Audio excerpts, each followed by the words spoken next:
वीतरागता का आलंबन लेकर के ध्यान के बल पर शुद्धोपयोग के द्वारा घातीय कर्मों को नष्ट किया, सर्वज्ञपना अरहंतपना प्राप्त किया और फिर उपदेश देकर के भव्य जीवों का कल्याण किया, मार्ग का, धर्म तीर्थ का प्रवर्तन किया।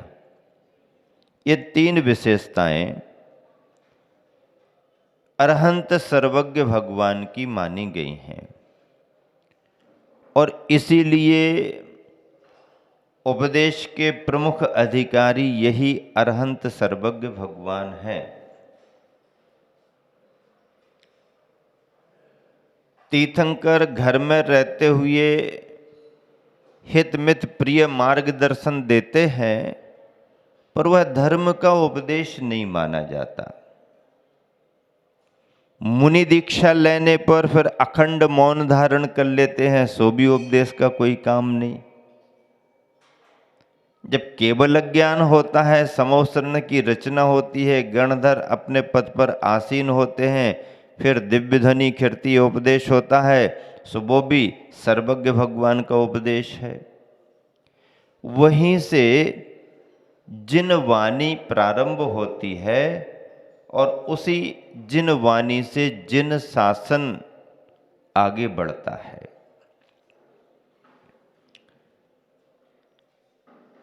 परंपरा को आगे बढ़ाते हुए गणधरों से आचार्य परमेष्ठियों तक जो तत्व आया, उसका उपदेश सभी को मिला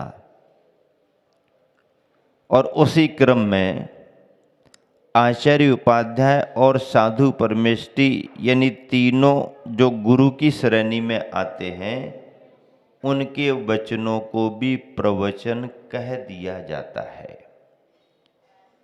क्योंकि वैसे तो दीक्षादाता आचार्य परमेष्ठी ही गुरु होते हैं, पर पंच परमेष्ठियों में तीनों पदों के लिए गुरु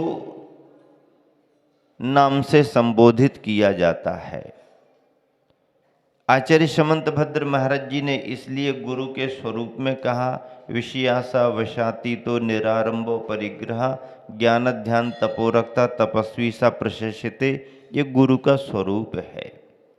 दीक्षादाता गुरु अलग हैं और श्रद्धालुओं के लिए, जन सामान्य के लिए गुरु अलग हैं। आचार्य उपाध्याय और साधु तीनों गुरु की श्रेणी में ही आते हैं।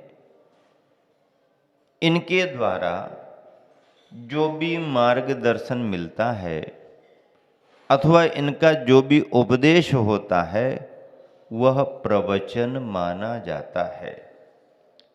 ऐसे प्रवचनों के संदर्भ में अब यदि शिक्षा और दीक्षा के दाता गुरु आचार्य परमेष्ठी के समक्ष ही किसी शिष्य को बोलने के लिए अवसर मिले या आज्ञा प्रदान की गई हो, तो वह शिष्य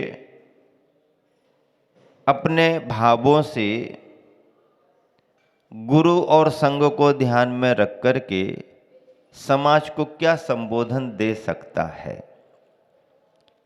ऐसे तो समाज को कितना भी सुनाया जा सकता है, समाज को सुनाने का क्रम भी अलग होता है, पर यदि प्रत्यक्ष में मंचासीन गुरु आचार्य परमेष्ठी हों और अपने ही सभी साधर्मी बंधुओं का संग विराजमान हो, तो फिर वहाँ पर प्रवचनों की कोई बात नहीं होती है। वहाँ तो हृदय के उद्गार व्यक्त करने का अवसर होता है। और फिर जो भी हुआ उसे भले ही कोई प्रवचन कहे, पर वो तो गुरु के समक्ष, गुरु के चरणों में विनयांजलि थी, भावांजलि थी। संदर्भ सब बनते गए, अंतरंग की प्रेरणा मिलती गई और उसी क्रम में बढ़ते बढ़ते संदर्भ ये भी आ गया कि बचपन में यदि कहीं से एक मोर का पंख मिल जाए तो उसका महत्व कितना माना गया।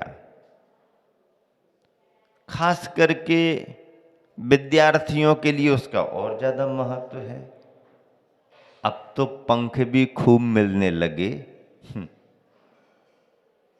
तो पंखों का महत्व फिर भी थोड़ा सामान्य हो गया।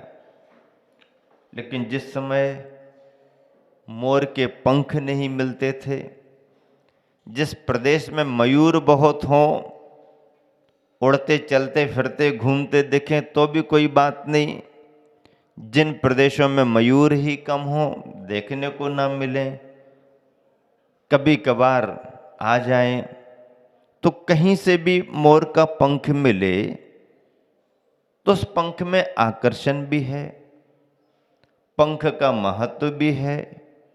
वैसे तो अनेक पक्षियों के पंख होते हैं, लेकिन अनेक पक्षियों के पंखों में भी मयूर के पंखों का अपना महत्व है। क्यों है? क्योंकि उस पंख की अनेक विशेषताएं हैं। अनेक विशेषताओं में क्या है? सबसे पहली विशेषता तो ये है कि मयूर समय पाकर के स्वयं अपने पंखों को छोड़ देता है।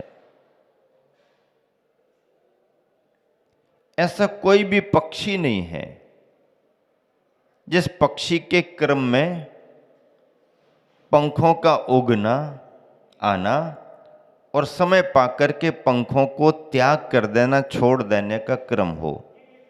किसी भी पक्षी पर विचार करो, कोई पक्षी अपने आए हुए पंखों को छोड़ता नहीं। मयूर की विशेषता है, मयूरी की विशेषता है कि पंख हर वर्ष आते हैं और हर वर्ष गिर जाते हैं, निकलते ही हैं। नेचुरल प्रकृति से वो झरते ही हैं, गिरते हैं। और ये भी कहा गया कि यदि पंखों के गिरने में कुछ विलंब हो रहा हो तो मयूर स्वयं समय पाकर के अपनी चोंच से पंखों को खींच करके, निकाल करके अलग कर देता है। क्यों करता है? क्योंकि बहुत अधिक पंख लग जाने से उसको भार भी लगने लगता है। एक बात, उड़ने में वजन बाधक बनता है। दूसरी बात, तीसरी बात, यदि समय पर पंख के गिरने में थोड़ा विलंब हो रहा हो तो उसको खुजलाहट होने लगती है। इसलिए वह उस पंख को जल्दी निकाल करके अच्छा महसूस करते हैं, राहत उसको मिलती है। इसलिए भी मयूर का पंखों को छोड़ देना बहुत जरूरी माना गया है। सहज त्यागे गए ये पंख जंगलों से प्राप्त कर लिए जाते हैं, या जंगलों में रहने वाले लोग उसका उपयोग कर सकते हैं। तो जो मुनि ग्राम नगरों में नहीं आना चाहते हैं और यदि उन्हें पंखों की जरूरत पड़ती है तो वहीं के वहीं उनका उपयोग होता है। जो मुनिजन ग्राम नगरों में आना जाना करते हैं, उन मुनिजनों के लिए श्रद्धालुओं के द्वारा पंख उपलब्ध करा दिए जाते हैं। ये तो रही नेचुरल व्यवस्था। इसी पंख को चुनने में आचार्यों की दूरदर्शिता क्या रही? पहली बात तो इस पंख में किसी जीव के लिए कोई बाधा नहीं।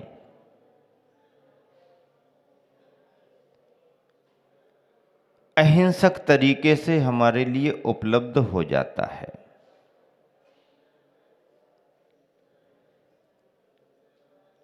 और ऐसा पंख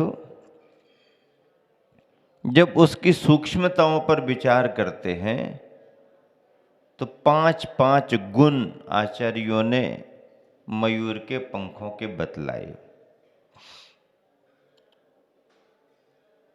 पहला है, पंख में धूल वगैरह नहीं लगती, आकर के बैठ जाए तो बैठ सकती है, पर जरा में वो धूल निकल जाती है, चिपकती नहीं है। एक बात, पानी यदि लग जाए तो पंख गीला हो जाएगा, पर गीला ऊपर ऊपर ही होगा, अंतरंग तक पानी उसमें अपना असर नहीं डाल पाता। हवा लगते ही पंख ज्यों का त्यों ठीक हो जाता। ये बात कपड़े में नहीं होती, ये बात रुई में नहीं आती। कपड़ा और रुई यदि पानी को प्राप्त कर ले तो सोख लेता है। मयूर का पंख पानी में पड़ा भी रहे तो पानी को सोखता नहीं है, धूली को पकड़ता नहीं है, पसीना वगैरह भी वो सोखता नहीं है, मृदु है। उसके एक रेशे को निकाल करके यदि आप किसी की आंख में डाल दो तो आपको तकलीफ महसूस नहीं होगी। थोड़ा सा कचरा चला जाए तो आपको लगेगा दर्द हो रहा है, चुभ रहा है। लेकिन मयूर के पंखों के जो बाल होते हैं इतने मृदु होते हैं कि यदि आंख के अंदर वो चला जाए तो आंख में तकलीफ नहीं। हल्का भी बहुत होता है, वजन उसका बिल्कुल भी नहीं है। यदि चींटी पर, मकोड़े पर पिच्छी को स्पर्श करा दिया जाए, लगा दिया जाए तो उसको सुकुमारता लगती है, मृदुता लगती है, कष्ट नहीं होता। हमारी अंगुली का स्पर्श हो तो उसको बाधा हो सकती है। इसलिए इस पंख को स्वीकार कर लिया गया है और यह निर्ग्रंथ मुनियों के संयम के उपकरण के रूप में स्वीकार किया गया है। जीवों को बाधा ना हो, बैठते उठते समय परिमार्जन करके ही बैठा जाए। उपकरण उठाने में, शास्त्र है या कमंडल है उठाने में, पिच्छी से परिमार्जन करें ताकि किसी भी जीव को, दिखने वाले जीव तो दिख ही जाते हैं, ना दिखने वाले जीवों को भी बाधा ना हो, ये उद्देश्य रहता है। और यही उद्देश्य अहिंसा धर्म की पुष्टि को करता है। अहिंसा का ये अंग है, जीव दया का ये बहुत बड़ा कार्य है। ऐसे मयूर के पंखों की पिच्छियाँ, पिच्छी तो वर्तमान में एक स्वरूप बन गई है, अन्यथा पंखों को जितनी आवश्यकता है उतना लेकर के सुरक्षा की दृष्टि से उसे बांध लो, बस यही पिच्छिका है। अब पंख बार बार मिलते नहीं, बार बार उपकरण को तैयार नहीं करना पड़े, इसलिए कुछ स्वरूप बन गया है। तो वर्तमान का पिच्छिका का स्वरूप ये है, यह जीव दया का उपकरण है, संयम का उपकरण है, लेकिन उद्देश्य तो केवल जीव दया का है। पंख मिल गए, उनसे जीव दया, जीव रक्षा होती रहती है। ऐसे मयूर के पंख का महत्व निर्ग्रंथ मुनियों के लिए तो होता ही होता है। वैसे तो अपन ये भी सुनते हैं कि नारायण योगीराज श्री कृष्ण भी अपने मुकुट में मयूर के पंख को लगाते थे और उनका नाम मोर मुकुटधारी माना गया है। क्यों माना गया, क्या कारण होगा?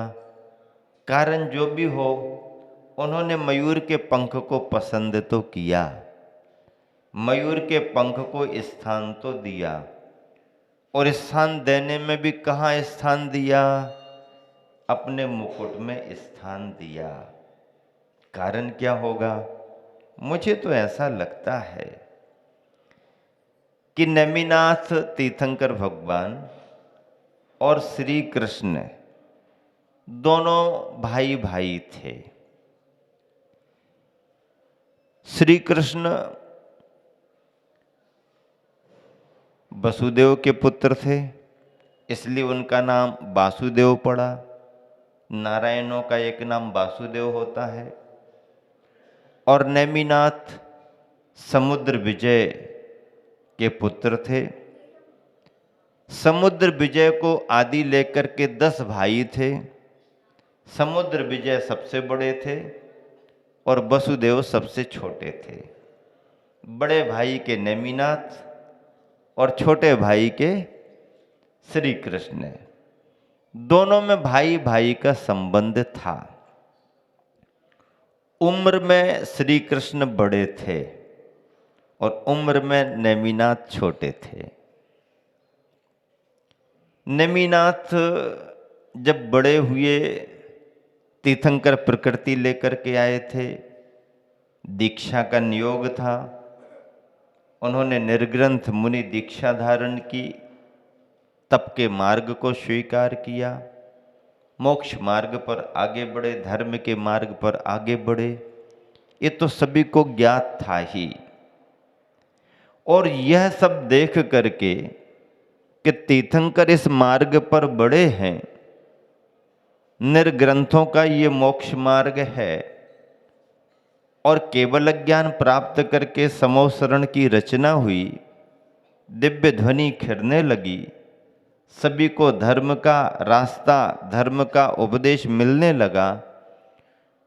बलदेव और श्री कृष्ण, बलराम और श्री कृष्ण भी इन सभी संदर्भों को जान रहे थे।